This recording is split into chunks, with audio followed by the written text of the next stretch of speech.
Bonjour à tous, ravi de vous retrouver sur cette vidéo en direct pour vous présenter Parcoursup.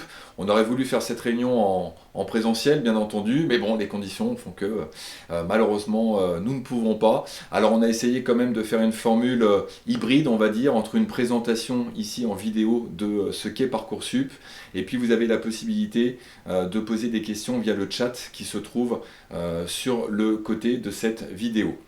Donc c'est toute l'équipe pédagogique qui est présente derrière les écrans pour pouvoir répondre à vos questions. Avant de répondre à vos questions, on va donc vous présenter Parcoursup. Tout d'abord le calendrier pour bien comprendre comment fonctionne Parcoursup. Et on va vous présenter les 3 étapes de la procédure. Ce qui est très important en tant que parent, en tant qu'élève, c'est de comprendre comment fonctionne Parcoursup. On pourrait penser que c'est compliqué. En fait, c'est plus complexe que compliqué. Et vous verrez que si on connaît bien tous les petits détails, le fonctionnement de Parcoursup, et bien après, ça ira, ça sera beaucoup plus facile pour la mise en œuvre. Alors, le calendrier va se dérouler, comme je le disais, en 3 étapes. La première étape qui se déroule jusqu'au 20 janvier où les élèves s'informent. Puis la deuxième étape du 20 janvier au 29 mars où les élèves vont formuler des vœux jusqu'à finaliser leur dossier jusqu'au 7 avril.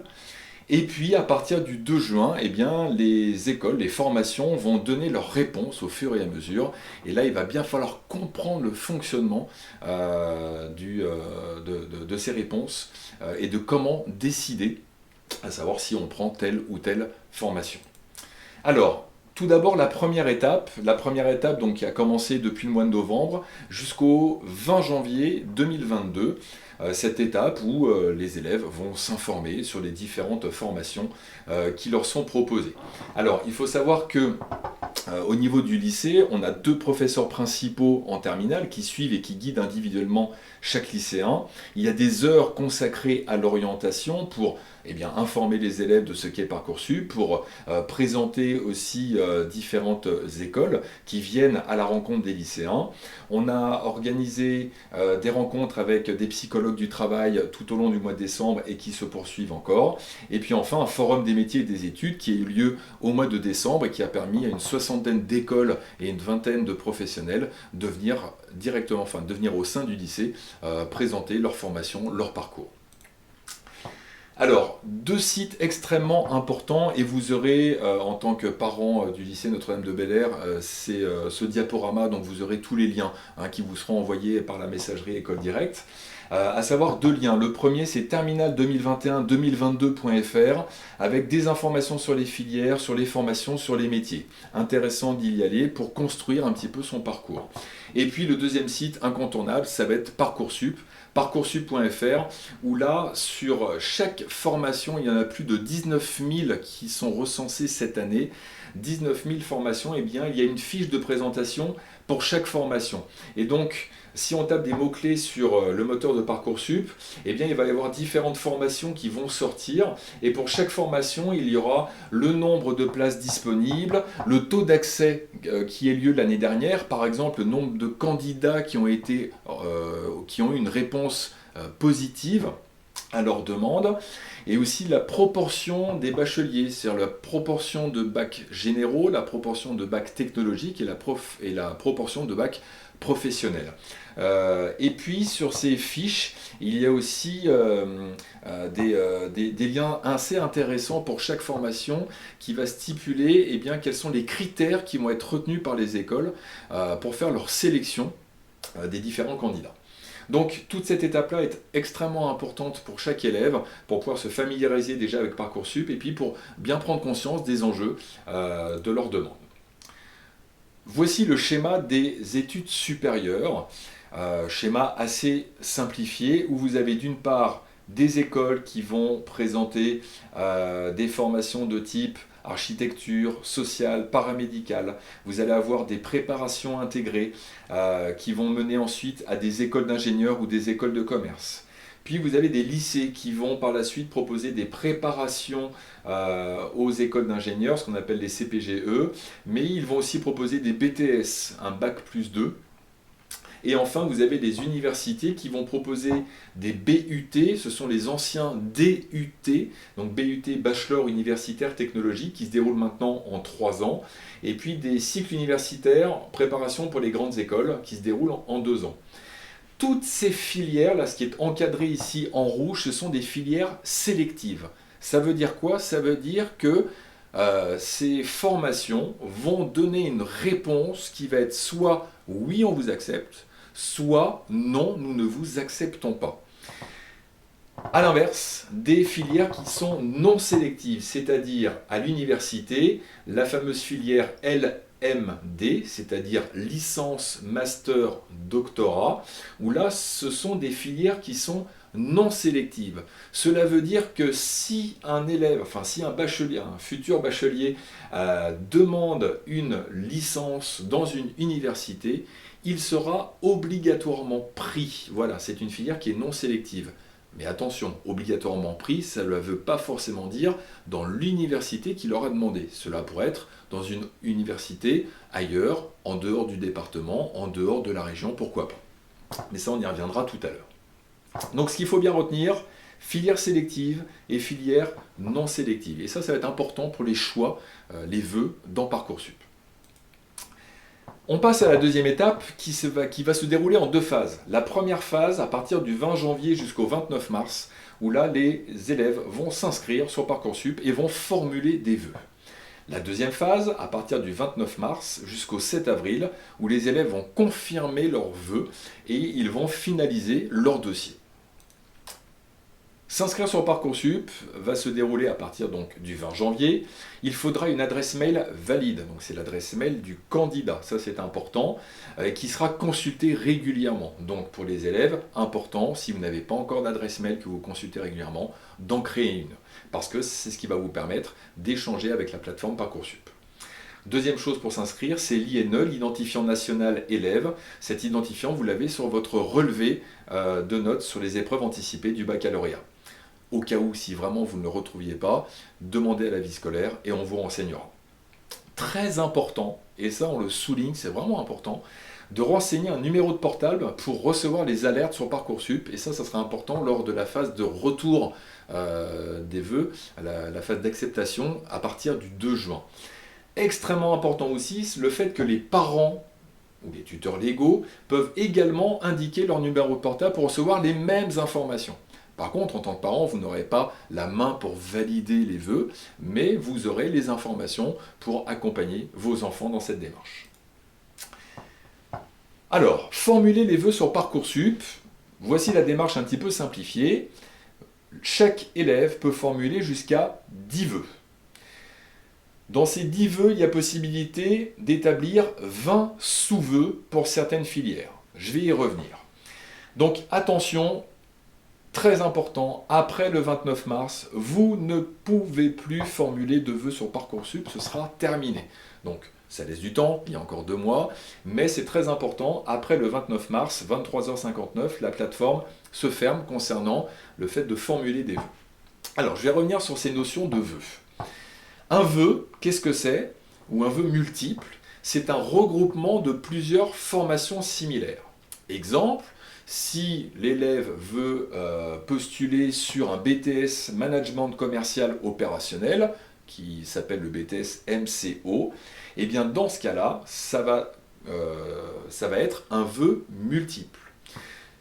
Si il formule un vœu dans l'école A qui forme sur ce BTS, sur l'école B qui forme sur ce BTS et l'école C, cela constitue 3 sous-vœux. C'est-à-dire qu'au final, l'élève va postuler pour un vœu qui est le BTS MCO et ça va lui compter 3 sous-vœux parce qu'il va demander ce vœu dans 3 écoles différentes.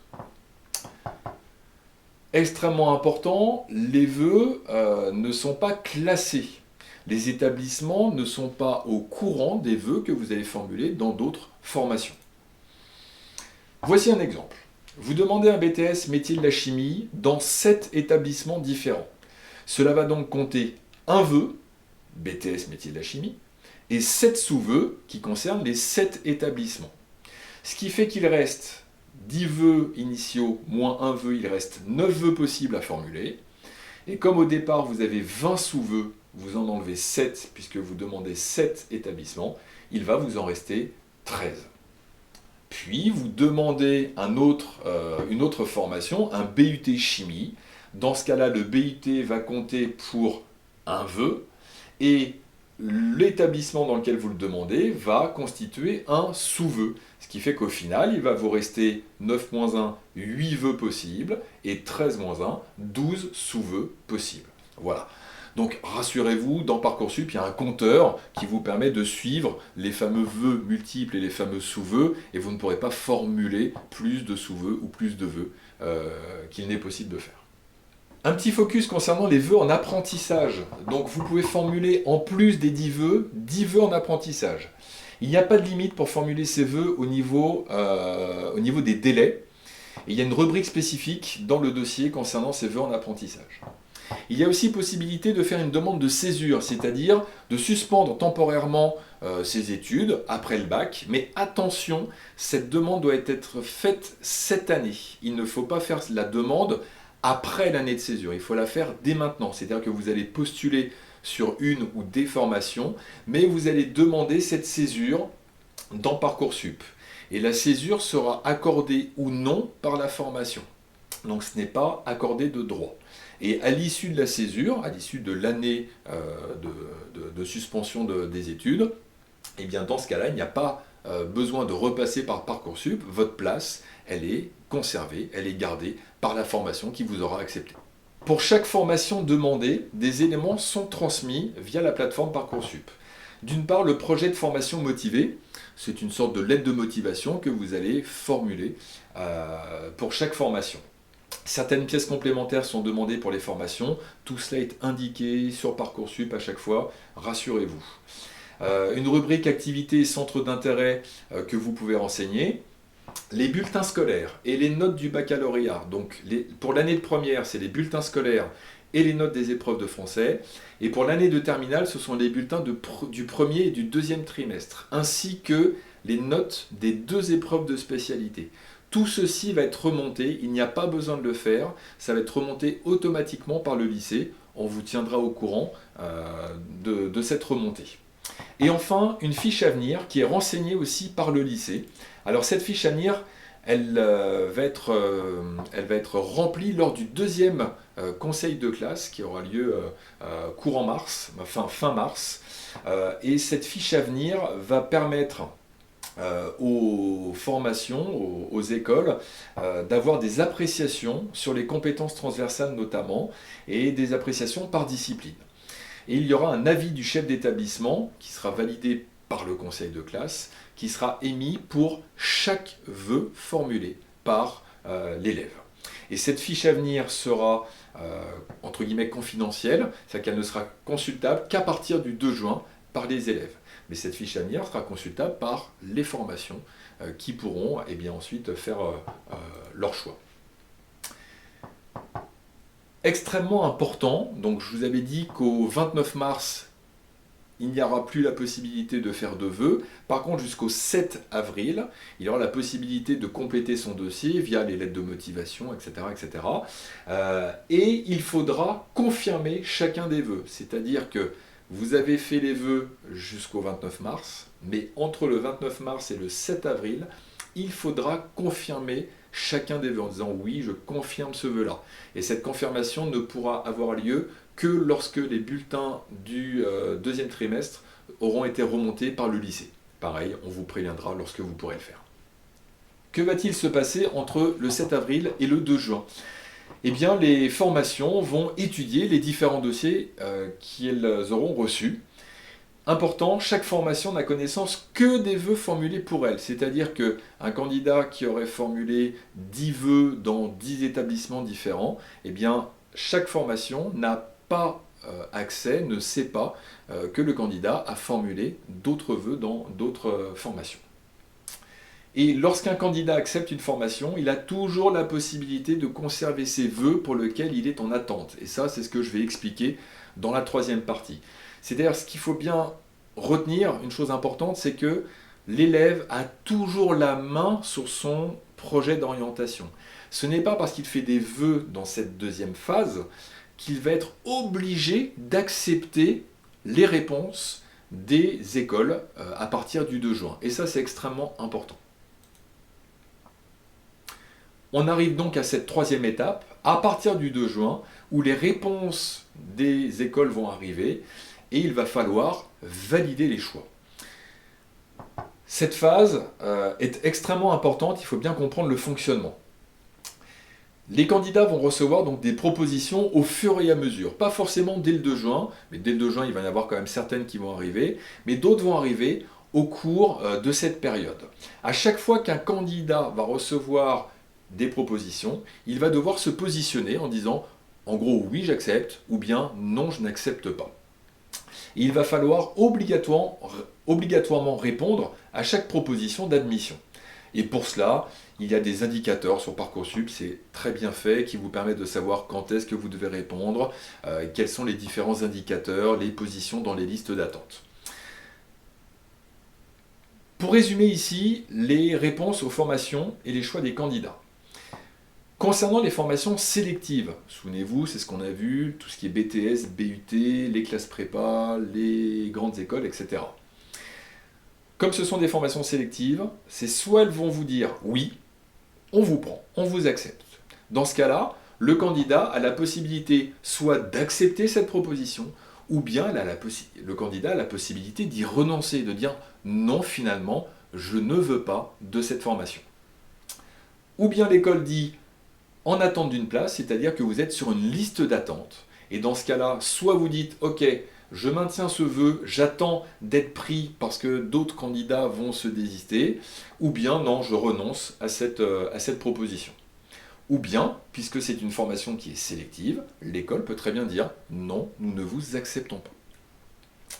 Concernant les formations non sélectives, tout ce qui va être licence et passe. Dans ce cas-là, c'est soit oui, on vous accepte, pareil, le candidat a la possibilité d'accepter la proposition ou bien de la refuser.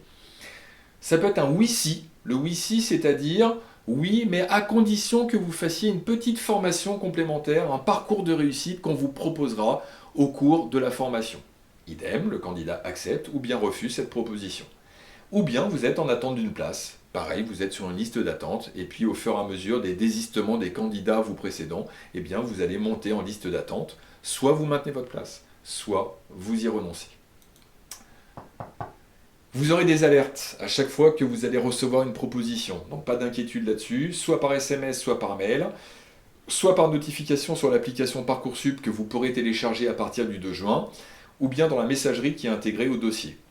On réinsiste, les parents, rentrez votre numéro de portable dans le dossier, ça vous permet non pas d'avoir la main sur la validation des vœux, mais en tout cas d'avoir les informations et pour pouvoir encourager, aiguiller, coacher votre enfant. Comment répondre aux propositions? Vous allez avoir des délais. Au jour d'aujourd'hui, on ne sait pas quels sont les délais. Pour information, l'année dernière, les délais étaient entre 3 et 5 jours après une proposition, après l'arrivée d'une proposition. Donc, pareil, pas d'inquiétude, les dates limites seront affichées clairement sur Parcoursup.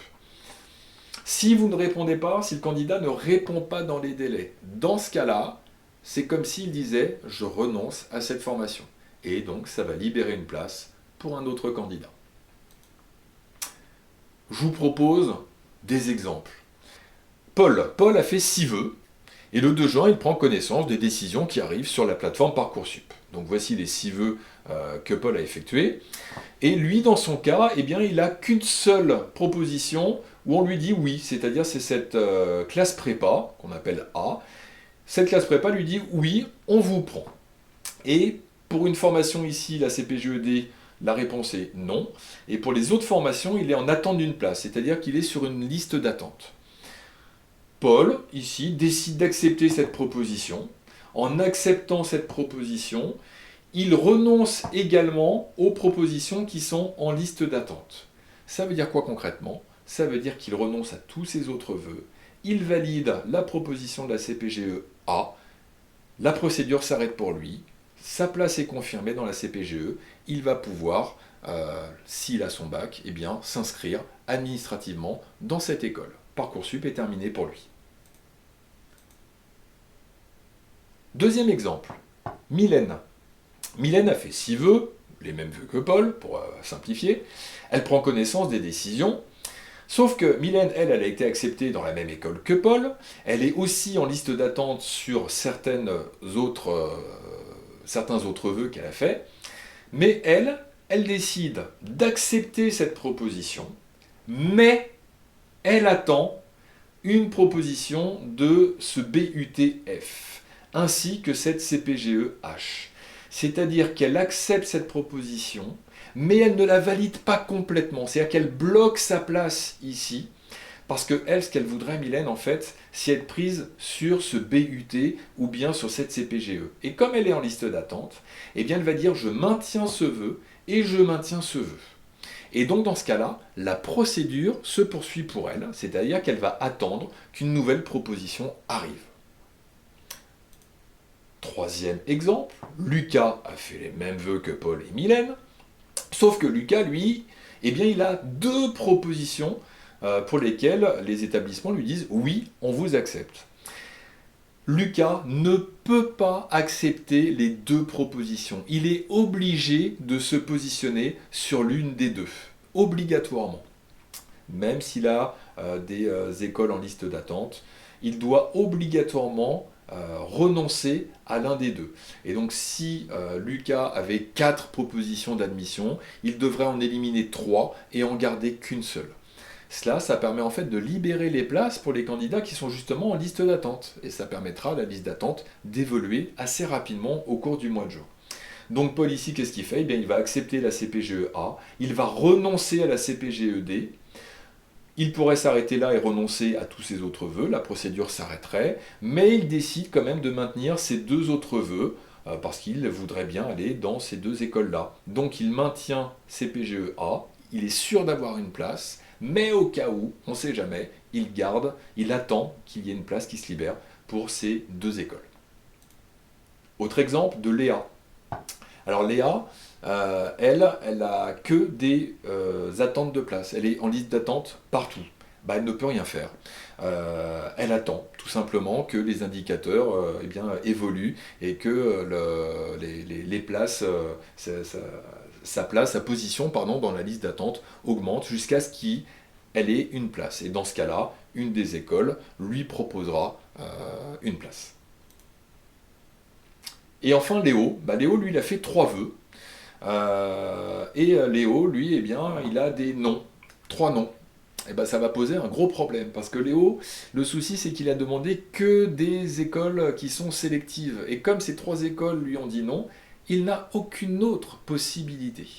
Enfin si, il y a une autre possibilité, ça s'appelle la phase complémentaire. C'est-à-dire qu'à partir du 23 juin, il va devoir reformuler 10 vœux sur des filières où il va rester des places vacantes. Donc ça va être extrêmement restreint. Ça va peut-être pas forcément correspondre à ses attentes. Et c'est pour ça que Léo aurait dû choisir au moins un vœu non sélectif. Et c'est vraiment ce qu'on conseille à tous nos élèves, c'est de choisir dans la 2e phase au moins un vœu non sélectif, au moins une licence dans le domaine dans lequel ils souhaiteraient étudier, pour être sûr au moins d'avoir une formation qui leur corresponde.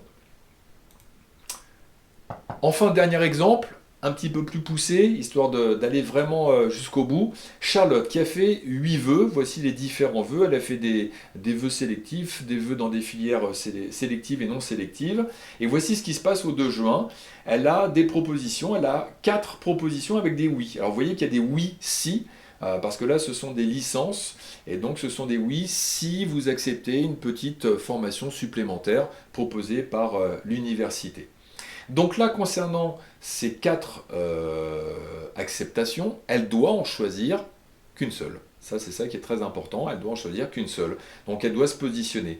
Donc ici, qu'est-ce qu'elle fait ? Eh bien, elle accepte la proposition du BUTF, elle renonce aux 3 autres, mais par contre, elle va maintenir certaines propositions qui sont en liste d'attente. Elle va maintenir ce choix et ce choix, en attendant d'avoir une place. Pourquoi ? Parce que Charlotte, elle aimerait bien avoir une autre école.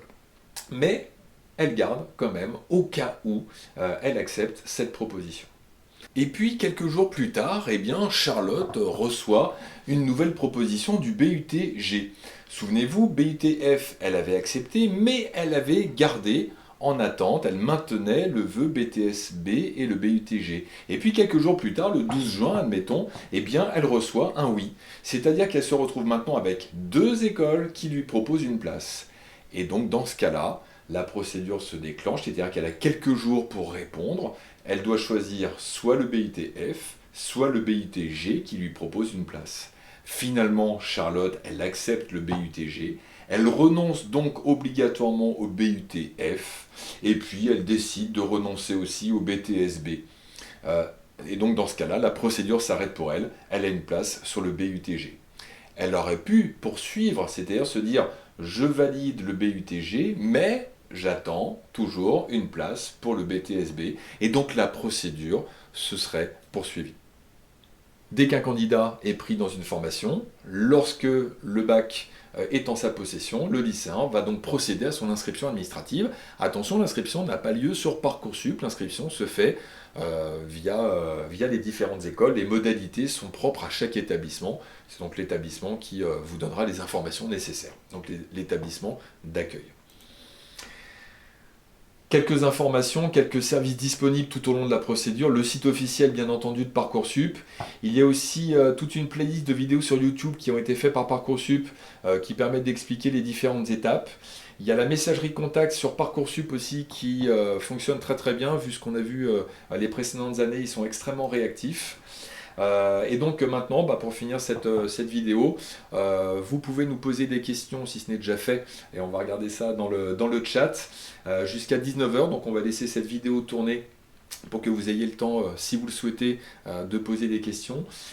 N'hésitez pas non plus à contacter les professeurs principaux via l'ENT, donc via École Directe, si vous avez des questions un petit peu plus spécifiques, et pourquoi pas prendre rendez-vous soit en visio, soit un rendez-vous téléphonique, ou bien en présentiel, si c'est possible. Voilà, on espère en tout cas que cette présentation a été relativement claire, relativement succincte. On vous souhaite une très très bonne année 2022, tous nos voeux de bonheur pour cette année, et puis vœux de bonheur pour les élèves, pour leur parcours dans le supérieur. On laisse donc tourner cette vidéo. Merci de votre attention.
Thank you.